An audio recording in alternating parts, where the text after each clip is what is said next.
네, 안녕하세요. 오래가는 임플란트 박대웅 연합치과입니다.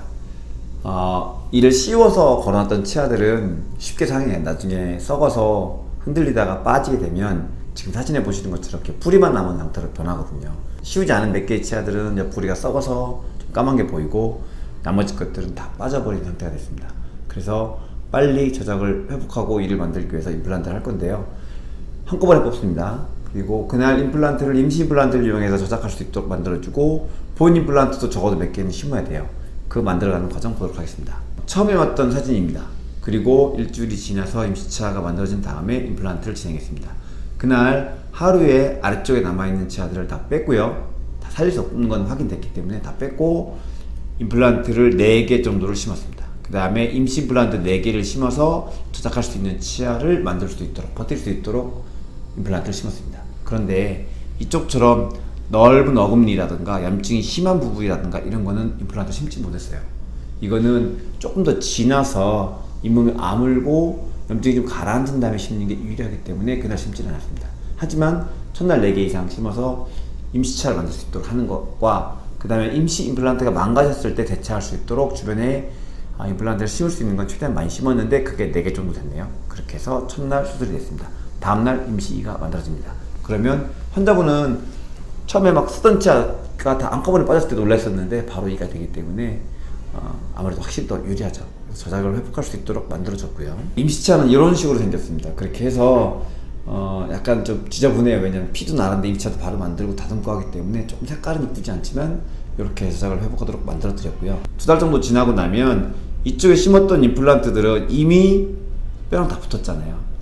그래서 아래쪽에는 석 달을 기다리는데 2달 정도 되면은 임시치아를 힘을 받쳐줄 만큼 단단하게 뼈랑 붙게 됩니다. 물론 그것도 뼈에 따라 약간 다르긴 하지만 저희가 다 기록을 해놓거든요. 이 정도는 2달 뒤면 일을 시킬 수 있겠다, 충분하다, 이런 걸 보고 판단을 해서 얘가 일을 할 수 있도록 환경을 만들었고 이쪽에 있던 임시 임플란트는 빼서 본래 임플란트로 바꿨습니다. 그러고 뼈가 없어서 염증이 심해서 있던 문제 있던 부분들은 임플란트를 바로 신입했습니다. 그런데 다시 보면 여기에 이렇게 뭔가 뻥 뚫린 부분이 보이죠. 이건 뭐냐면 뼈폭이 얇은 경우에 임플란트를 하면 나중에 그쪽 부분에 양치 아무리 잘해도 뼈가 슬슬슬 녹으면서 염증이 생기기 시작합니다.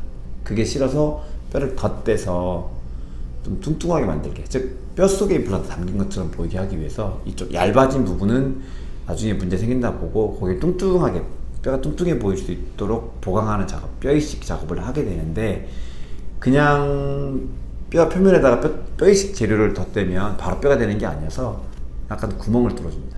왜 구멍을 뚫냐면 신생혈관이 들어오기 유리하도록 하기 위해서 뼈에 구멍을 뚫는데 그런 모습들이 조금씩 보이고 있어요. 그래서 이 부분은 뼈가 얇아서 문제가 좀 될 만한 게 있어서 그걸 보강하기 위해서 다른 추가적인 작업을 했구나.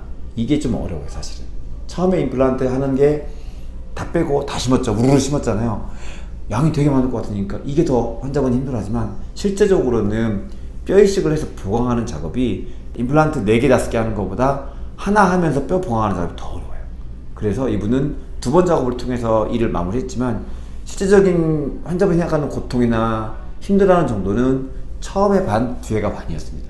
그렇게 해서 튼튼할 수 있도록 일을 만들었고요. 최종적으로 마무리된 모습은 이렇습니다. 이렇게 해서 아래쪽에 임플란트를 했는데요. 이렇게 아래쪽은 임시치아를 만들고 그 다음에 그걸 회복하고 하는 방법들이 굉장히 쉬워요. 게다가 이분은 치아가 썩어서, 씌웠던 게 썩어서 빠지면서 생긴 부분이었기 때문에 염증이 뼈 안에 많지는 않아요. 그런데 흔들리는 치아들은 뿌리 주변에 염증이 있거든요. 이거는 사실은 제거하는 작업이 시간이 많이 걸립니다. 그래서 이분처럼 5달 안에 막 우르르 끝나는 건 드물고요. 흔들려서 빠진 경우 혹은 윗니에 흔들리는 게 많았던 경우, 이런 경우는 거의 2년씩 걸리는 경우도 있는데 이분은 그렇지는 않았어요. 그래서 굉장히 쉽게 빨리 지냈던 케이스여서 보여드렸습니다. 부가적으로 좀 더 보면 이쪽 부분에 검은게 보였던 부분이 많이 좀 줄어들었어요. 그거는 거기도 이제 메꿔지면서 뼈가 단단해질 거고요. 내년쯤 오면은 여기 하얀색 뼈가 더 많이 생겼던 식으로 가면서 임플란트가 아주 안정화된 형식으로 아물어가고 사용되고 있구나 라는 걸 보여주는 거는 1년 정도 뒤에 사진 보면 보일 것 같습니다. 환자분이 생각할 때 임플란트라고 하면 뼈에다가 뭘 이렇게 하면 아플 것 같은데 그래요. 뼈는 통증 세포가 별로 없습니다. 우리가 딱 맞으면 회피하죠. 아! 하면서 회피할 때, 그래서 통증 세포는 다 외곽에 있습니다. 피부 쪽에. 그래서 칼로 베거나 이런 게 다치는 게 아프고요. 뼈는 통증이 별로 많지가 않아요. 그리고 마취가 잘 됩니다.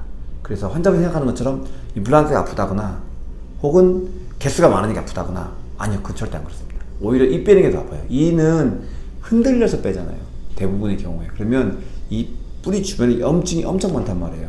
그러면 마취가 잘 안 돼요. 그거를 다 청소하고 긁어낼 때 불편해요. 그게 더 아프고, 그 다음에 임플란트 하면 아프다, 멍든다 이런 얘기들은 왜 그러냐면, 뼈폭이 좁은 거를 증대시키거나 하는 작업들은 어쩔 수 없이 잇몸에 자극을 줘야 돼요. 그러다 보니까 그것 때문에 좀 불편한 거지, 뼈 자체는 통증이 별로 없습니다. 자, 생각하는 것만큼 임플란트는 아프지 않아요. 그런데 뼈를 증강시키는 거는 불편함을 감수해요.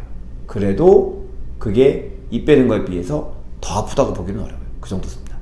이분은 특히 더 쉽게 빨리 끝났던 케이스여서 보여드렸습니다. 오래가는 임플란트, 쉽게 빨리 하는 방법, 그 다음에 사람마다 다르지만 그거를 정확하게 캐치해서 그때그때 상황에 맞춰서 가장 좋은 치료 방법을 제시하는 박정민 영업치과였습니다. 감사합니다.